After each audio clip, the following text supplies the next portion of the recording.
The man gave his wife's lover, David, $400,000 to kill his own wife.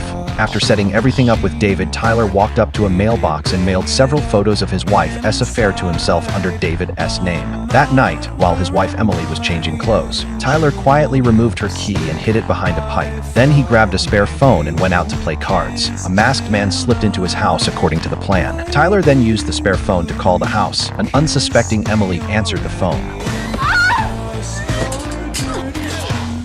When the line suddenly went silent, Tyler drove back home to clean up the scene, but to his shock, he heard his wife crying inside the house. Taylor, we do have your location.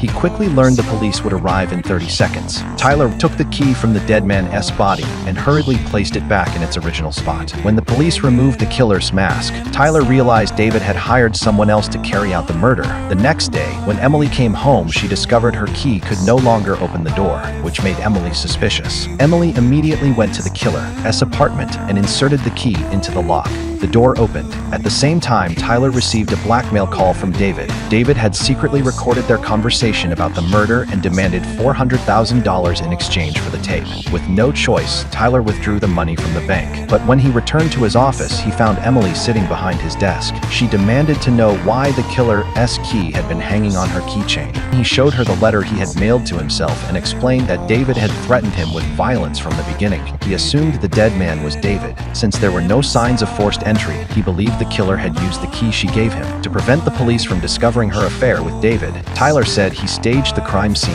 The couple appeared to reconcile. Tyler then brought the $400,000 to David's house, but David had left a note saying the meeting location had changed. Just then, the phone in the house rang. It was a travel agency calling to confirm David's trip that afternoon. After getting the money, David rushed toward the train station, but the moment he stepped into a private cabin, Tyler, who had been hiding there, killed him. However, David had already made a copy of the recording and mailed it to Emily. Tyler rushed back home and found Emily standing on the balcony, staring blankly. A pile of unopened mail sat on the table. Tyler found the letter David had sent, removed the tape, and locked both the recording and the cash in the safe.